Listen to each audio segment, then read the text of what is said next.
Feng Zunzhe took the ring from Yao Lao, and Xiao Yan, who responded domineeringly to the ban, was greatly surprised. Continuing from the previous chapter, at the last moment, Xiao Yan could only place his hope on Feng Zunzhe. "Little guy, this is your matter with the Feng Lei Pavilion, and it seems to have nothing to do with me." He didn't know Xiao Yan, so naturally, he wouldn't offend the Feng Lei Pavilion for him at first sight. Xiao Yan smiled, took off the black inner ring left by Yao Lao on his finger, and threw it towards Feng Zunzhe. Feng Zunzhe frowned slightly, looking at the dark object flying towards him. Under the gaze of countless eyes, Feng Zunzhe grabbed it into his hand and gently spread it out. Suddenly, an extremely familiar black ring lay quietly in it. The moment he saw the black ring, Feng Zunzhe's faint smile on his face suddenly solidified. At this moment, Feng Zunzhe's body seemed to turn into a sculpture, his eyes staring dead at the black ring in his hand, and a terrible storm whistled above his head. Although there was not a word, everyone knew the uncontrollable excitement in Feng Zunzhe's heart at this moment. Under the gaze of countless astonished eyes, after a while, Feng Zunzhe's body finally gradually relaxed, his palm tightly holding the ring, gently leaning against the back of the chair, his eyes gradually closed, and a soft voice, with an unquestionable tone, slowly spread out, "No one can touch him." The old voice lingered in the sky of this thunder mountain. This voice seemed to have a kind of magic.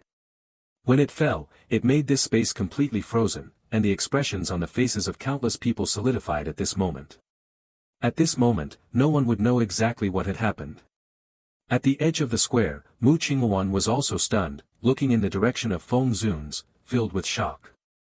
After following Feng Zunzhe for so many years, she had almost never seen the latter, who had always been calm and composed, show such a resolute expression.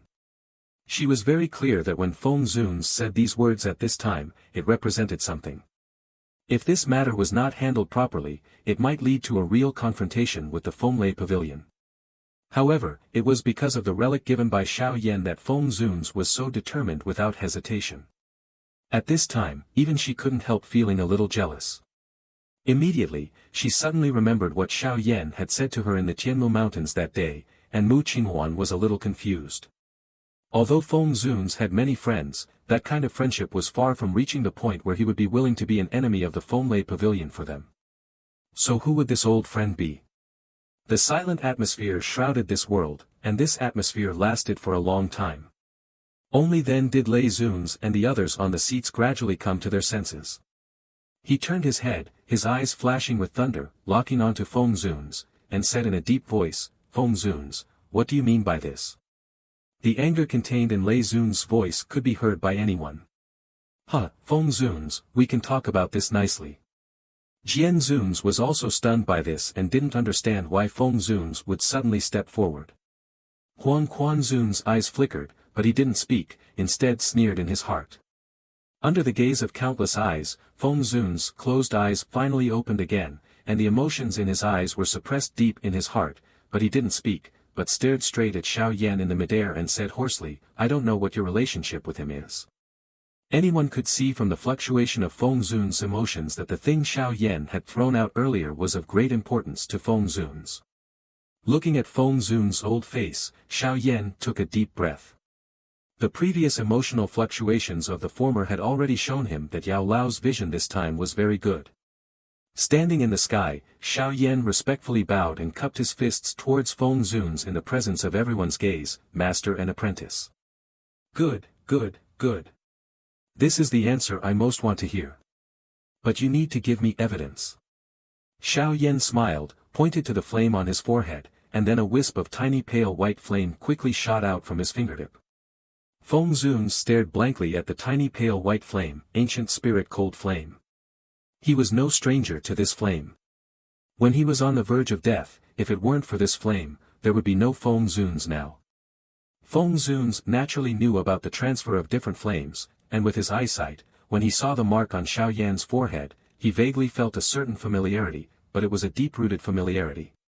Therefore, he also understood that this ancient spirit cold flame must have been actively stored in Xiao Yan's body by his old master, rather than taken by force.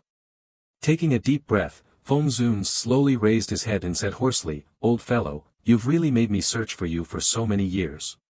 Hearing the fatigue in Feng Zunzhe's words, Xiao Yan remained silent.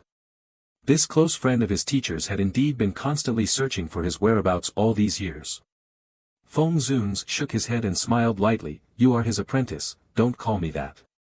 In the future, if you don't mind, you can consider me as your teacher. Feng Zunzhe's status in Zhongzhou was so high that there were countless people who wanted to call him teacher. In these years, he had only accepted Mu Qinghuan as his disciple, and it was also because of the relationship of her family. Xiao Yan was not a stupid person, and immediately bowed and said, the disciple of the old friend, greets Elder Feng. Feng Zunzhe smiled and nodded, saying, leave today's matter to me. Without waiting for Xiao Yan to say anything more, he turned his head for the first time and looked at Lei Zunzhe, who had a gloomy face on the seat, and smiled. Lei Zunzhe, other things may be negotiable today, but Xiao Yan, the Feng Zunzhe will not allow anyone to touch him.